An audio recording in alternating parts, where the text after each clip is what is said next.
میں کہ آپ کریں کام, میں کبھی بھی آپ کے درمیان رکاوٹ نہیں پیدا کروں گا کہ آپ نے کیوں یہ چیزیں ہو رہی ہیں. اچھا میں ویسے مرکز اور صوبے کے درمیان کوارڈینیشن کروں گا. کبھی بھی گورنر ہاؤس سازش کا گڑھ نہیں ہوگا. یہ گورنر ہاؤس پرانا گورنر ہاؤس نہیں ہے, یہ عوامی گورنر ہاؤس ہے. اس میں ہر پولیٹیکل پارٹی کے لیے دروازے کھلے ہیں, ہر شخصیت کے لیے دروازے کھلے ہیں, ہر شخص کے لیے دروازے کھلے ہیں. اور ایک چیز میں نے بتانا چاہتا تھا کہ دیکھیں, یہ اگر میں ایک جماعت میں ہوں اور میرا ایک رویہ ایسا ہو کہ مجھے کوئی جواب نہیں دیتا, لیکن میں نے کہا جب بھی کوئی سوال کرے گا اسی کو اسی کے لہجے میں جواب دے گا. لیکن کوئی ایسے سوالات ہیں جو کہ بہت ہی بلو دی بیلٹ اور لو ہیں, تو ان سے میں کہوں گا کہ اگر وہ ہمارے لیول پہ تھوڑا اونچ آ جائے تو سوالات سے جواب دے سکتا ہوں, اس لیول پہ ہم جوابات نہیں دے سکتے. اچھا آپ نے کہا کہ کوارڈینیشن کروں گا وفاق اور صوبے کے مابین. آپ کو لگتا ہے کہ وفاق کی طرف سے بھی کوئی مسائل ہیں؟ یعنی کہ ابھی ہم نے دیکھا کہ جب ایپکس کمیٹی کا اجلاس تھا کل تو ان کو نہیں ملی دعوت, اور ہمیں ذرائع نے بتایا کہ آپ نے کچھ کوشش کی, ان کو دعوت نامہ ملا. تو کیوں وفاق کو ضرورت پڑی کہ آپ ایک صوبے کے وزیر اعلیٰ کو, رسپیکٹو کہ وہ کون شخصیت ہیں, وہ صوبے کے وزیر اعلیٰ ہیں, ان کو اگنور کیوں کیا جائے اس طرح سے؟ دیکھیں یہ آئینی قانونی چیزیں ہیں, اور میں نے ٹی وی پہ دیکھا کہ مشیر خزانہ نے کہا کہ ہمیں دعوت نہیں ہے. پھر میں اس کو چیک کیا اپنے سورسز سے, اپنے اسے, پھر اسلام آباد میں بھی, اور پتہ چلا کہ دعوت نہیں ہے. تو میں نے پرائم منسٹر صاحب کو یہ تجویز دی, اس وقت موجود نہیں تھے, کہ میں نے کہا ان کو کہیں کہ اگر کمپوزیشن میں چاروں چیف منسٹرز ہیں تو یہ حق بنتا ہے کہ چاروں چیف منسٹرز ہوں. وہ جس جماعت سے بھی ان کا تعلق ہو, اس سے کوئی وہ نہیں ہے, لیکن جو کمپوزیشن آف دی SIFC ہے اس میں اگر چاروں چیف منسٹر لکھے ہیں تو آپ کو چاروں چیف منسٹر کو بلانا چاہیے. اور اچھی بات ہے, گئے ہیں, علی امین صاحب بھی گئے ہیں, انہوں نے بھی اپنی صوبے کا موقف پیش کیا ہوگا, بیٹھے ہیں, بات چیت کی ہے, تو اچھا ہے. میں سمجھتا ہوں کہ ہمارے CM کا وہاں پر ہونا ضروری تھا, اور وہ گئے ہیں. آپ نے یہ بھی کہا کہ آپ گورنر, ظاہر ہے آپ وفاق کے نمائندے ہیں اور آپ کا کام جو ہے وہ پل کا کردار ادا کرنا ہے. فائنینشیل میٹرز پہ جب خیبر پختونخوا میں اور وفاق میں دونوں جگہ پہ پاکستان تحریک انصاف کی حکومت ہے, ان کا تب سے ایک معاملہ چل رہا ہے, تب سے وہ گلے شکوے ہیں, اسپیشلی جو فاٹا کے فنڈز کا معاملہ ہے. تو آپ کو لگتا ہے کہ حل ہو سکتا ہے, یا ایگزیجریشن ہے اس میں, یا پالیٹکس ہے, کیا ہے اس میں؟ دیکھیں حل ہو سکتا ہے. دیکھیں میں بھی اس کے اوپر ایک ورکنگ پیپر تیار کر رہا ہوں کہ کتنے NFC ایوارڈ ہو رہے ہیں اور کتنے میں NFC ایوارڈ جو ہے پورے ہوئے ہیں. میرے پاس جو انفارمیشن ہے, جو محترمہ بینظیر شہید کے دور میں ایک NFC ہوا تھا جو امپلیمنٹ ہوا پورا, نواز شریف صاحب کے دور میں ہوا اور امپلیمنٹ ہوا, اور پریزیڈنٹ زرداری صاحب کے دور میں اور امپلیمنٹ ہوا. اور میں چیزیں نکال رہا ہوں, اور پھر میں آپ کے سامنے, میڈیا کے سامنے میں وہ رکھوں گا کہ یار کون کون سے, اور اگر میں کہوں کہ جی میرے دور میں ہوا, کسی اور کے دور میں, تو ہم دکھائیں گے کہ صوبے کو اس وقت کتنے پیسے ملے, آج کتنے مل رہے ہیں, ماضی میں کتنے ملے, وہ سب ہم آئیں گے. اب سوال یہ ہوتا ہے کہ جب ہم کہتے ہیں کہ اگر اس وقت جب 7th NFC ایوارڈ ہوا تھا 2008-9 میں, آصف علی زرداری صاحب نے کرایا, ان کی مہربانی کی وجہ سے خیبر پختونخوا کو 1% ایکسٹرا وار آن ٹیرر بھی مل رہا تھا, اور 1% کا مینس اس وقت کے 60-70 روپے, اس سال میں 91 ارب روپے مل رہے ہیں. جب ہم پوچھتے ہیں کہ یہ پیسے کدھر خرچ ہوئے ہیں, کہ جب ہماری پولیس کی تنخواہیں کم ہیں, ہمارے پولیس کے پاس گیجٹس نہیں ہیں, اسلحہ اس قسم کا نہیں ہے, بہت سی چیزوں کو وہ کہہ رہے ہیں کہ ہمارے پاس یہ چیزیں نہیں ہیں, تو جب ہم پوچھتے ہیں کہ پیسے کی آخر کہیں تو خرچ ہوئے ہوں گے, یا تو مرکز نے نہیں دیے, خرچ نہیں ہوئے. اگر خرچ ہوئے ہیں, اگر آپ نے BRT پہ خرچ کیے ہیں, بیوٹیفیکیشن پہ خرچ کیے ہیں, یا کسی اور مد میں خرچ کیے ہیں, تو یہ آپ ان لوگوں کے مجرم ہیں جن کے لیے وہ پیسے آئے تھے. اور پھر جب فارمر فاٹا کی بات ہوتی ہے تو ہم نے یہ بات کی تھی سرتاج عزیز کمیشن میں کہ آپ ان کو جو ہے 100 ارب روپے سالانہ دیں گے 10 سال کے لیے, اور وہ ریونیو کے حوالے سے تھا, ریونیو جنریٹ. اس وقت تو پیسے بن رہے ہیں تقریباً 200 سے 250 ارب روپے سالانہ. اب ہم یہ بھی مانتے ہیں کہ فیڈریشن نے, مرکز نے شاید کم پیسے دیے ہوں, لیکن کچھ نہ کچھ تو دیے ہوں گے نا.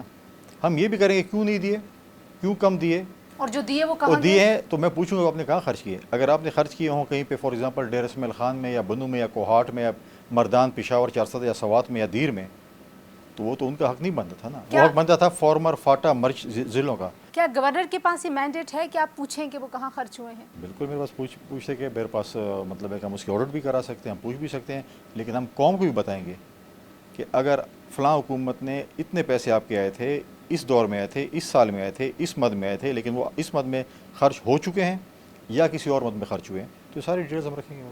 اب آپ نے کافی شروع میں تو کافی تلخی تھی, لیکن اب آپ نے دعوت بھی دے دی ہے ان کو, آپ خود بھی چلے جائیں گے خیبر پختونخوا کے لوگوں کے لیے CM سے ملنے, آپ جانتے بھی ہیں ان کو بہت اچھا. میں تو دیکھیں مجھے تو اس میں کوئی قباحت نہیں ہے میں کس کے پاس جاؤں. میں اپنے جتنے بھی مشران ہیں, بڑے ہیں سیاسی جماعتوں کے, میں ان کے پاس خود چل کے جانے کو تیار ہوں, اور میں جا رہا ہوں. میں آفتاب شیرپاؤ صاحب سے بھی ملا ہوں, میں مولانا جو ہے وہ عطا الرحمان صاحب سے ملا ہوں, سینٹر صاحب سے جو JOI کے صوبائی صدر ہیں, میں ایمل ولی صاحب سے بھی ملوں گا، ابھی جماعت اسلامی کی لیڈران سے ملوں گا، ہر پولیٹیکل پارٹی سے ملوں گا. مولانا فضل الرحمان صاحب سے بھی ملیں گے؟ میں ڈیفینیٹلی ملوں گا، لیکن میں ابھی جو صوبے کے صدور ہیں ان کے ساتھ تقریباً میں ان کے ساتھ مل رہا ہوں. اور ان کی سے میں یہ بات کر رہا ہوں کہ ہمارے صوبے کی جو مسائل ہیں مل کر ہم مسائل کی نشاندہی کریں، ہم اپنے صوبے کا مقدمہ بنائیں اور ہم مرکز پہ جائیں، جو ہمارے ایشوز ہیں ہم سولو کریں. جہاں پر ہے میں نے کہا کہ سیاست اپنی جگہ پہ، مخالفت اپنی جگہ پہ. میں نہیں چاہوں گا کہ گورنر ہاؤس اور سی ایم ہاؤس کی تلخی کی وجہ سے ہمارے صوبے کے لوگ جو ہیں وہ متاثر ہوں. میں کبھی بھی یہ نہیں چاہوں گا کہ گورنر ہاؤس میں ایسی چیزیں ہوں جو جس سے ہمارا صوبہ جو ہے وہ سفر کرے. وہ اگر کرنا چاہتے ہیں ان کی اپنی مرضی ہے. اس لیے میں دعوت دی ہے کہ آپ آئیں، میرے ساتھ کھانا کھائیں، مل کے صوبے کی ترقی کی بات کریں. اگر آپ کو کچھ اس میں کبات ہے اور آپ کہتے نہیں آ سکتے تو مجھے تو کوئی ایشو نہیں ہے، میں تو ہر کسی کے پاس جانے کو تیار اچھا، ہوں. اس سے پہلے بھی تھا جب حاجی غلام علی صاحب تھے، تب بھی وہاں پہ یہ پرابلم تھا کہ ہیلی پیڈ استعمال نہیں کرنے دیں گے، صحن میں اترنے نہیں دیں گے، ادھر سے گزرنے نہیں دیں گے. تو یہ کیوں ہے؟ حالانکہ یہ شاید یہ پختون کلچر کے بڑے خلاف ہے. نہیں، میرا ہیلی پیڈ گورنر ہاؤس میں ہے. سی ایم صاحب جب استعمال کرنا چاہتے ہیں آ جائیں، استعمال کریں. مطلب آپ نے ان کو ہر طرح سے کہہ دیا ہے کہ نہیں، اگر ہیلی پیڈ ہے اور استعمال کی ہے، یہ کہ میرے کوئی ذات کی جائیداد نہیں ہے، میرے والد نے یہ سرکاری املاک ہیں، ان چیز کے لیے استعمال ہوتی ہیں. یہ چیز سی ایم ہاؤس یا گورنر ہاؤس نہ میرا ہے نہ سی ایم صاحب کا ہے. ہم سے پہلے بھی کئی گورنر اور سی ایم آ چکے ہیں اور ہمارے بعد بھی آئیں گے. تو جس یوز کے لیے بنایا گیا تو اس میں کوئی بات نہیں ہوگی. اگر وہ اچھا، ہم نے یہ بھی دیکھا تھا کوئی ورکنگ ریلیشن شپ نہیں تھا، کسی قسم کی کوئی کورسپونڈنس نہیں تھی. مطلب گورنر کو ایک سیریمونیل آپ کہتے ہیں نا کہ وہ بالکل ہی سیریمونیل ہو گیا تھا. تو آپ نے کوئی خط و کتابت بھی شروع کی ہے، وہ کن ایشوز پہ ہے؟ ہمارا تو ہے، آپ کے ذریعے ہم ایک دوسرے کے ساتھ ملاقات کرتے تھے. دیکھیں، گورنر کا جو میں نے جو چیزیں بھی کرنی ہے، میں نے رولز آف پروسیجر اور بزنس کے درمیان کرنی ہے، کانسٹیٹیوشن کو دیکھ کر کرنی ہے. میں نے ایک لیٹر ان کو لکھا ہے کہ اس وقت ہمارے صوبے میں 34 یونیورسٹیاں ہیں، جس میں سے 26 یونیورسٹیز کے وائس چانسلرز نہیں ہیں. 26 کے وائس چانسلرز نہیں. اب سوال یہ ہے کہ اگر کرکٹ کی بات ہی کر لیتے ہیں، کیپٹن نہ ہو اور ٹیم کھیل رہی ہے تو کون اس کو وہ کرے گا؟ اور اب یہ ہے کہ میں ان کو لیٹر لکھا ہے، کیونکہ جب آپ کے وائس چانسلرز ریٹائر ہوتے ہیں تو آپ کو 6 مہینے پہلے وہ پروسیس شروع کرنا پڑتا ہے. سرچ کمیٹی ہے، ایڈورٹیزمنٹ ہے، یہ چیزیں وہ چیزیں، اس کے بعد وہ پروسیس ہوتا ہے. وہ شاید کیئر ٹیکر گورنمنٹ میں کچھ اڈاپٹ ہوا تھا، کیئر ٹیکر کہیں یا جو حکومت تھی جو چل رہی تھی سال ڈیڑھ سال جو بھی تھا، انہوں نے کیا اور ایک پروسیس تک پہنچا. تو جب ان کی حکومت آئی تو انہیں ختم کر دیا. میں کہا اس چیز کو آپ فاسٹ ٹریک پہ کریں. مجھے نہیں لگ رہا کہ وہ پروسیس ابھی کوئی شروع ہوا ہے. کریں، کیونکہ یونیورسٹیز بغیر وائس چانسلرس کے ہیں اور اس چیزوں کو ہونا چاہیے. تو میں نے کہا کہ جو چیز ماضی میں شاید کسی گورنر نے کچھ ایسا نہیں کیا، لیکن میں جو بھی گورنر کے اختیارات ہیں، جو بھی آئین قانون کے مطابق ہیں، میں ان کو امپلیمنٹ کروں گا. اور جو چیزیں ہمیں بتانی ہے سی ایم ہاؤس کو یا سی ایم سیکریٹریٹ کو کہ اس میں ان کی کوئی کوتاہی ہو رہی ہے، تو ہم بالکل اس چیز کی نشاندہی کریں گے. آپ نے کیونکہ ریکوزیشن سائن کی جو آئی آپ کے پاس بلز بھی آئیں گے. سم ہاؤ جب آپ دو مختلف پولیٹیکل پارٹیز کو ریپرزینٹ کر رہے ہوتے ہیں، گورنر کسی اور سیاسی جماعت سے ہوں اور حکومت کسی اور کی ہو، تو کانفلکٹ آتا رہتا ہے. لیکن آپ نے بجٹ سیشن پہ کسی قسم کی کوئی رکاوٹ اس طرح سے نہیں ڈالی، حالانکہ لوگ بہت تنقید کر رہے ہیں بجٹ پاس ہونے پہ. کیا کسی نے آپ کو پارٹی کی طرف سے کسی نے کہا کہ آپ یہ کرنے کے لیے جا رہے ہیں، رکاوٹیں ڈالنے کے لیے، یا آپ وہاں پہ واقعی چیزوں کو اسموتھ کرنے کے لیے گئے ہیں؟ نہیں، گورنر کی کوئی ذمہ داری بھی ہوتی ہے نہیں. اگر حکومت چاہے اور وہ سیشن کال کرنا چاہے تو ود ان 14 ڈیز سیشن ہوتا ہے. اور اگر وہ کہتے ہیں کہ ہم نے اس مقصد کے لیے ہم نے سیشن کال کرنا ہے، تو میں سمجھتا ہوں کہ بجٹ سیشن تو ایک میں سمجھتا ہوں کہ ایک پورے صوبے کا بجٹ ہے. اگر آج نہیں تو کل پیش کرنا تھا. ٹھیک ہے، انہوں نے ایک بجٹ پیش کیا جو کہ روایت کے مختلف تھا، کیونکہ قانون نارملی کے خلاف نہیں ہے لیکن رواج. ہاں، نارملی فیڈرل کا جب بجٹ آتا ہے تو آپ کو ٹیکسیشن چیزوں کا پتہ چلتا ہے. انہوں نے کرنا تھا تو میرے پاس ہے. تو میں نے جب میرے پاس بلز آئیں گی ان کو میں دیکھوں گا. اگر بلز میں بھی اگر چیزیں ٹھیک ہوں گی، ہمارے صوبے کی فائدے کی ہوں گی، ملک کے فائدے کی ہوں گی، میں سائن کروں گا. اس میں اگر کہیں میں دیکھوں گا کہ اس میں کوئی چیز ایسی غلط ہے تو میں بالکل اس پہ تھوڑی سی اس آبزرویشن اپنی دوں گا.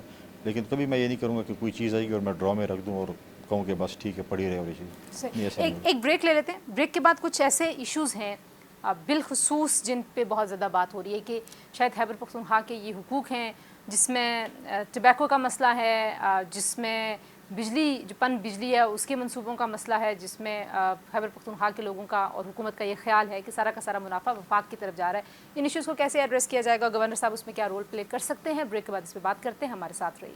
Welcome to News Today. جی، بات ہم کر رہے ہیں گورنر خیبر پختونخوا فیصل کریم کنڈی صاحب سے. گورنر صاحب، جو کچھ ایشوز ہیں جس کا میں ذکر کر رہی تھی، جیسے